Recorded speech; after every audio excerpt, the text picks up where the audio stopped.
Well, hello from our final day at Cancun. Hello. No agenda today, so it's about 6:37 in the morning, and we just decided to come out to the beach. And hope you can hear me with the backdrop, but Beautiful, beautiful, beautiful. this was our hotel. We got 1, 2, 3, 4, and 5, it looks like, maybe. No, those might be tire tracks. This slide of where the turtle was. Yeah, no, those aren't, well, no. Those are slides from the turtle. Look how beautiful it looks. Yeah. As they build themselves up out of the sand.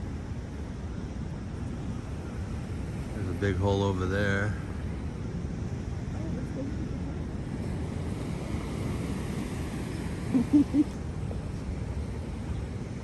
Oh yeah, when we look at all the footprints. Okay, so that's the evidence of the turtle coming in, right? And these are tire tracks where they probably stopped and dug up the eggs. Yeah, look at all the footprints there. And then fresh tire tracks. Yeah. Oh, there's another one over there, and another one over there. And that fenced in area beyond the blue umbrellas Yeah. is where they're incubating them. Oh, honey. Yeah. Little turtles. Beautiful morning, and we have much to be grateful for. And the work begins. So we interviewed or talked to Megan? Megan yesterday, and or the day before. We'll create a video for today out of that, and be packing the bags. Yep, coming home. Love you. Okay, guys, Megan is coming back. Well, Megan's story lasted, there's 12 years long so far, and 14. Gabby, Yeah. 14. Yeah? Yeah, Gabby and Megan were talking this morning, and Gabby got more of Megan's story than I did, so I'm curious to see. And we're kind of sticking with this theme of three things. You know, what was your diagnosis, and yours may have a history behind it, and what was the Hope for Cancer testimony, or what got you to Hope for Cancer, and then what was your experience at Hope for Cancer. And we can go through them, you know, one at a time. So, so what's your story? Where it started, yeah. So 14 years ago in 2012, nothing really going on, no symptoms, anything indicating. I was just going through basic procedure. I thought I was going to go back to teaching, no problem. And I woke up to find at 26 that I had stage 3 colon cancer. Yeah, and it was so bad at that point that the surgeon literally said, he's like, I don't know how you were walking around. You had a dead organ inside of you. Oh. Yeah. So, and they tested lymph nodes. Obviously, they found out it had spread to the lymph nodes, and that's why they said stage 3. So I had surgery. You know, had the whole large intestine removed, and immediately it was going to be chemo right after that. They had to do a temporary ostomy to go through the chemo. So I had a temporary ostomy for 9 months. Immediately did 9 months of 5FU and full flux chemo through Johns Hopkins. Had a really good response to it from, you know, the standpoint of all my labs, my scans, everything like that. And so at that point, I was able to have my reversal and kind of get back to somewhat of normal. Mm-hmm. And then from there, I actually did pretty well. I adjusted back to normal life, went back to scans just every couple of months and blood work and just monitoring everything. Early on, my dad did a deep dive into all the research of all the things that can help cancer beyond just what we know, you know, how we can support the body and just other things. So he was always kind of the advocate in my corner, educating me about this. So I started small, you know, supporting myself while I was going through treatments with vitamins and supplements and kind of changing my diet, making that a little bit more supportive. Based on your dad's recommendations? Yeah. You know, just supporting the body more rather than breaking it down while it was going through the chemo. Yeah. Which made a tremendous difference. Even my doctors were saying how well I handled the treatment. It really surprised them. So jumped around a little bit there, but It's okay. You were cancer free for a season. yeah, actually about 4.5 years. Yeah. They want to hit that 5-year mark. Right there, that 5-year mark, right? Yeah. That's like the light that's in the in your sight. Then what? Then I had a scan and it actually had exploded everywhere. It came back in my lungs, in my liver, in my abdomen, on my right hip bone, and actually in my thyroid, which threw everybody for a loop because they're like, we never see colon cancer go to the thyroid. It was really strange. Holy moly. Yeah. So at that point, obviously they jump back into action and they want to do chemo again right away. Just a different regimen of chemo because the 5-FU and the FOLFOX and the oxaliplatin can cause neuropathy. The tingling of your hands, toes. Some people have that long term. Oh, shit. So they try not to do too much of that. So at that point, they recommended different ones, different chemo lines. And then since I had a spot on my bone, they also wanted me to do 10 rounds of radiation on that. So I did. I did the 10 rounds of radiation and I got back on chemo. And honestly, for the sake of time and to condense it, I've basically done chemo every 2 weeks since 2019. Still doing it? Yeah, I actually just did it before I came. Wow. Yeah.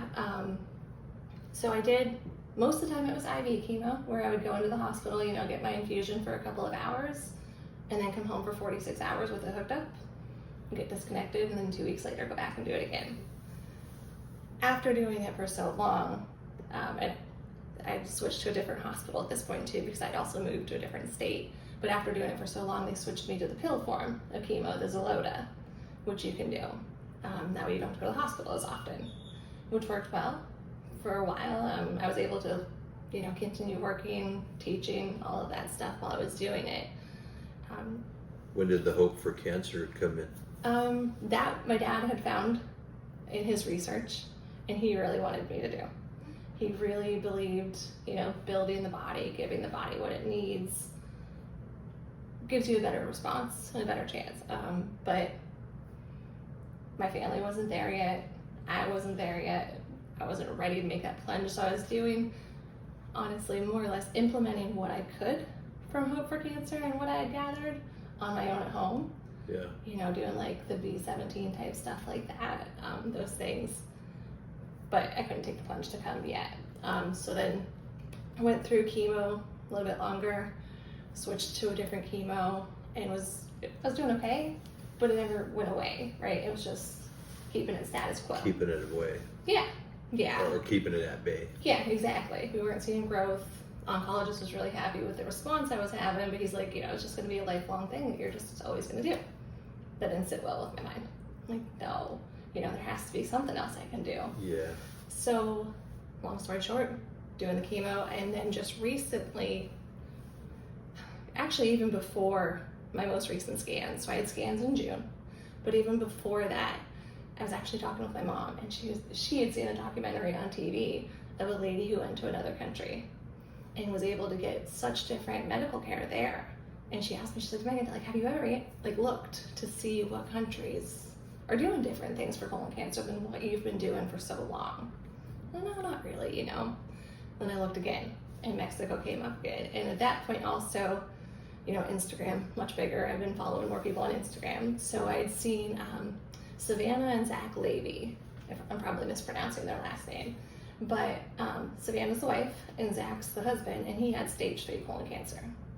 And he came, and they're very open about their experience here. They were very open about their experience with Dr. Tony. He had a great response. He's cancer-free, no evidence of disease now. They went on to have another baby afterwards. So seeing so much hope in their story and validity piqued my interest again. There was another woman who I saw who came here, Sarah Harnish, and she put her story all on Facebook too. So I was able to see everything that's happening and see what really goes on here, right? And give you a little bit more clarity. Sure. So actually, at that point, I reached out to 2 clinics, Hope for Cancer and another one in Mexico. And the other one in Mexico wanted additional testing before I would come over and be accepted as a patient.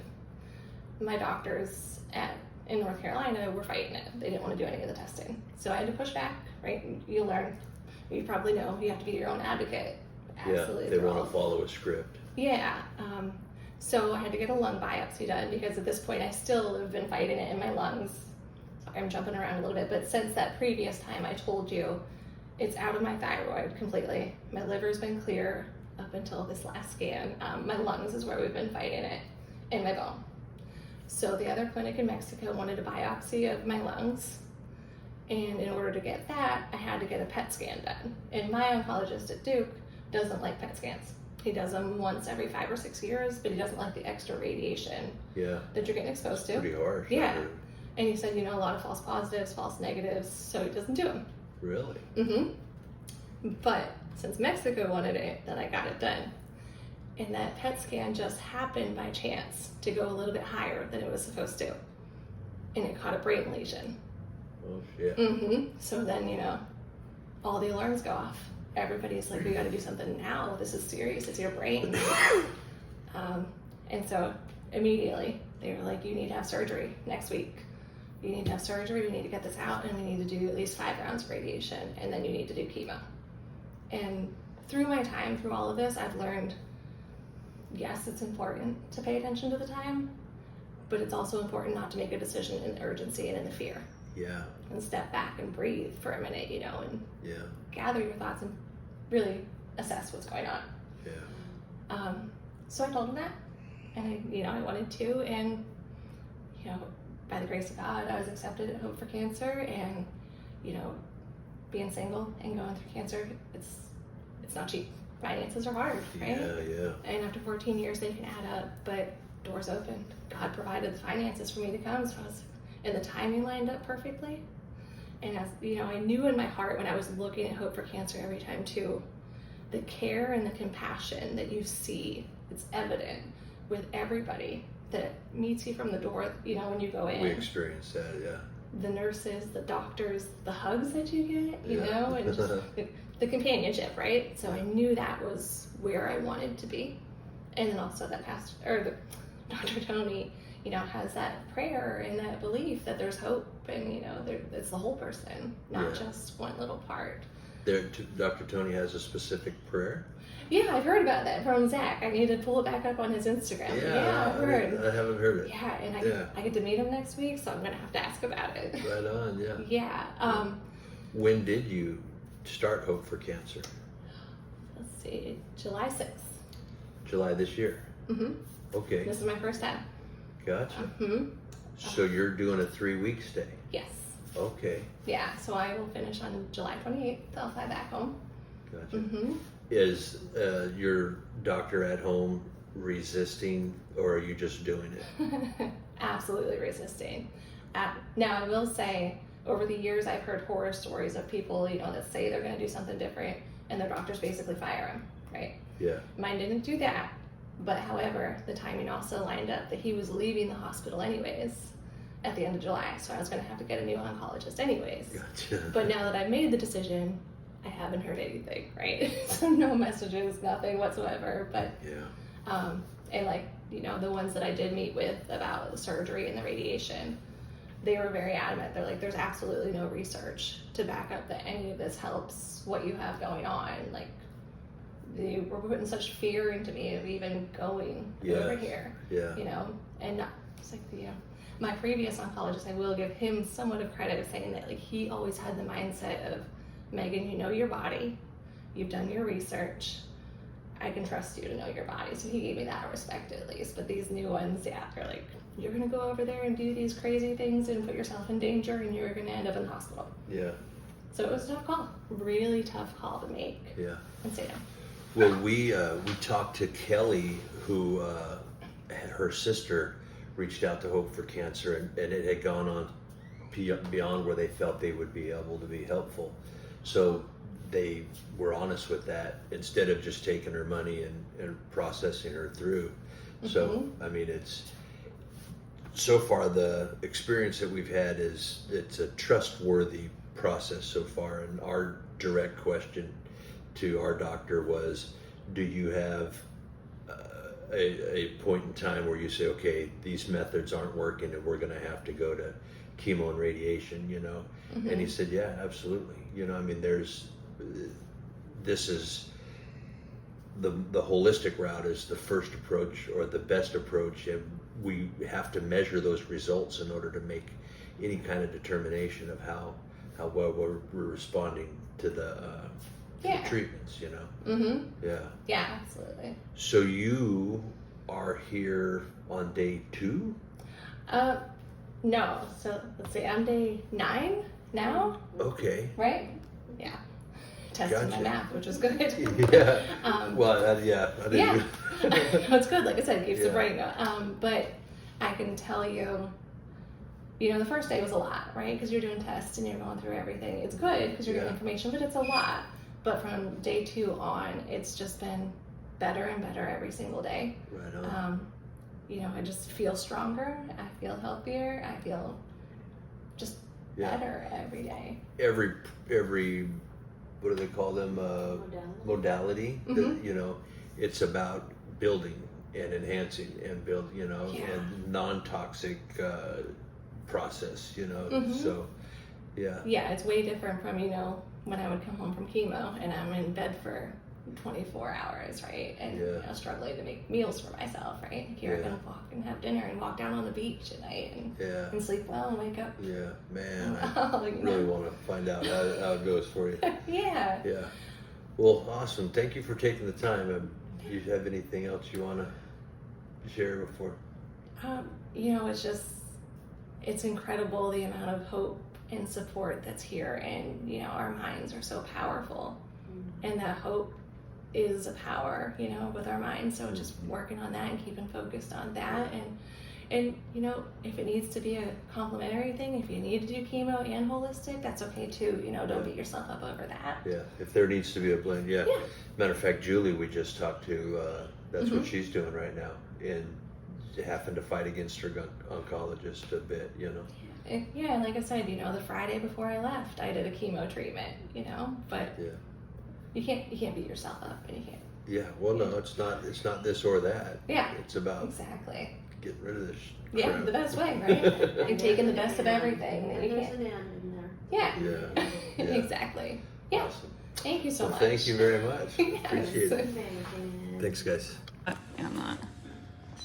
But I'll look it up. I didn't have the